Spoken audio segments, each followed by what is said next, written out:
Hi, Victoria. Hi. Well, I appreciate you taking the time to sit down and meet with me. Mm-hmm. We're going to go over a few items here, and I don't know if we have anything that will help you or not, but we're going to take a look at it. What we do is we help teach you how money works, and we have some different tools that can maybe help you reduce your taxes, increase your cash flow, and get out of debt sooner. The tools we use are different financial services and life insurance products. Okay, so kind of give you a little bit about us. Afortus has 70 offices worldwide, and we have contracts or service agreements with different financial institutions and insurance companies. Mm-hmm. And so what we do is we explain to you how money works and how we can make it work better for you.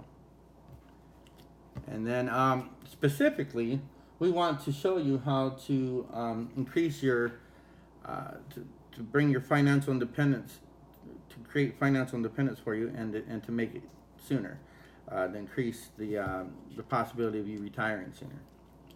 Does that sound good to you? That sounds great. Okay, great. So, with that in mind, let's talk about some of the issues that we face today. Okay. Okay. First one being inflation. Now, let me ask you something.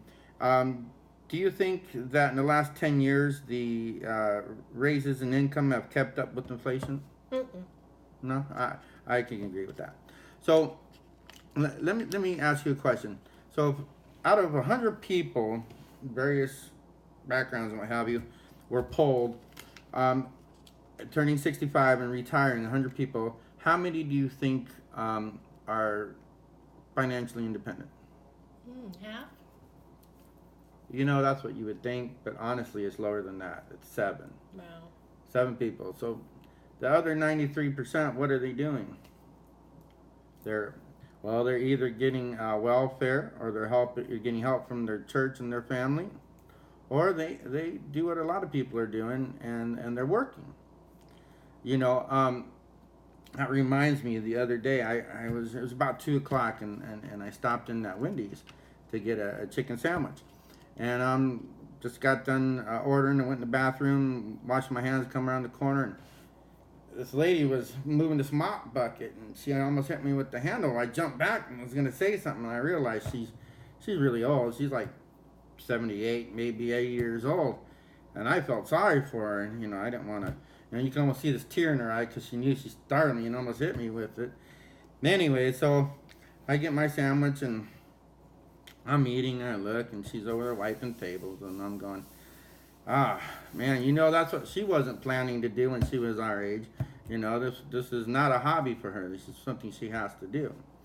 Well, anyways, a couple minutes later, I'm finishing up my sandwich, and she's on the floor, crouched down, and I thought maybe something's wrong with her. I get up to go help her, and there she is. She got the scraper, and she's under the table scraping gum off the table, and my heart just went out to her. So she wasn't planning on that. So what we want to do is help you not be in that situation. So if there's ways I can show you how to become financially independent and retire earlier, does that sound interesting to you? Sure. Okay, great. So now let me tell you some of the steps. We have 7 steps, and the first step is tracking your money, having a spending plan, and we call that inspect what you expect. Now, do you have an investment portfolio right now, or? No, I'm just working on it. Okay, okay, well that's good. So what we do is we help. That's going to lead into our second step, so we can help you design a spending plan, know what's coming in and what's going out, and then the next step we're going to do is define. We're going to define cash flow, and what cash flow is. Well, tell me what you think cash flow is. How much money I have coming in to pay my bills? And how much is left over. So how much comes in, how much after the bills come out, and what do you have left over? Okay. So then once we figure that out, we can find extra money to help put in for your retirement savings, so you can have financial independence sooner. Mm-hmm. Now, let me ask you another question. Another part we look at is taxes. Have you been doing your tax return, and do you get money back, or do you normally pay? Well, this year I'm going to get money back. Really? Mm-hmm. Okay. Well, let me tell you. I was with some gentleman the other day, a gentleman, and he told me he gets about $3,600 back a year, and it's been for several years. Mm-hmm. Well, I told him, I said, that's good, but do you realize that you're allowing the government to keep your money, and you're not getting any interest on it, and they're just using it. They're probably making money off of it, and then they give it to you 12 months or 18 months later. Now, wouldn't you like to take some of that and put it back into your budget, so that way we could get you getting some interest and earning some money on it? Sure. Okay. So, now you said you if I heard you correctly, you said you were getting a return, but you didn't know how much. Do you know about how much that would be? It could be about 3,600. Wow. See, so you're perfectly that situation. So that's about $300 a month. So if we could figure out maybe to take 250 of that, or even three if you're willing to put it that close to the edge. But I don't want to put you in an uncomfortable spot. So maybe 250. Mm-hmm. We can look at that. Does that sound good? Mm-hmm. Yeah. Okay, great. So then the next thing we do is we look at the situation right here, and this is our debt eliminator. Do you have any debt you want to you need help with, or are you pretty good on that? Pretty good. So on a scale from 1 to 10, 1 being with no debt and really good credit, to 10 almost in bankruptcy, where do you think you fall today? Oh, probably a 7. Okay, 7. Now and then so let me kind of go through this quickly. What we can do. So here's a typical situation. They have the mortgage of 144,000. The minimum payments of 925. The auto loan is 39,000. They have credit cards at 10,000. The store card at 12. So altogether, their monthly bills are $1,937. But if they keep paying the way they're paying, it's going to take them almost 27 years to pay it off. With our sophisticated proprietary software, I can plug in the numbers and come up with some ideas, and you won't make any more payments than you're spending now. But with the debt eliminator, you're out of debt in 13.1 years. Awesome. Now on top of that, what we can do is not just get you out of debt, but if you continue to save for you that same money you were spending, you could have almost $500,000 saved in that same amount of time when they were just out of debt. Not only be out of debt, but have almost $500,000 saved for you. Wow. Is that something that would interest you? That's great. All right. So we'll definitely keep that one in mind.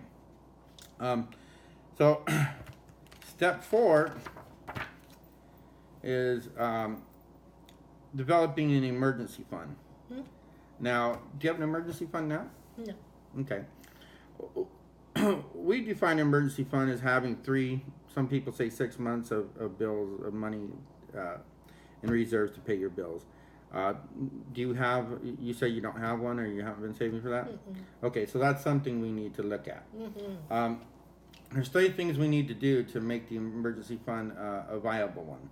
And that is, we need to have establish a decent amount, and we have to remove it from your checking account, because if we put it in your checking account, it's free game.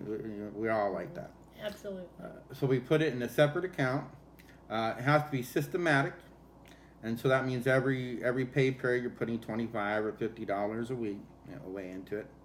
And then it needs to be liquid, because you don't want to have to pay fees or anything to be able to get it out in case you need it. So so that's something we can work on too. Okay. Now our 5th step is talking about life insurance. You know, you've probably seen it in the neighborhood. There's a family. There's the husband and wife, and maybe 2 or 3 kids, and they're both working, and all of a sudden one of them dies. Mm-hmm. And not only just the loss of the family member, but the financial impact that people aren't ready for or aware of is devastating. So I don't know if you have life insurance now or Small amount. small amount. Okay, so we can take a look at that and see if we need to increase that, and if we do, I definitely can help you with that. Okay, good. Okay, and then so this is the part where step 6. This is the most exciting part. All right.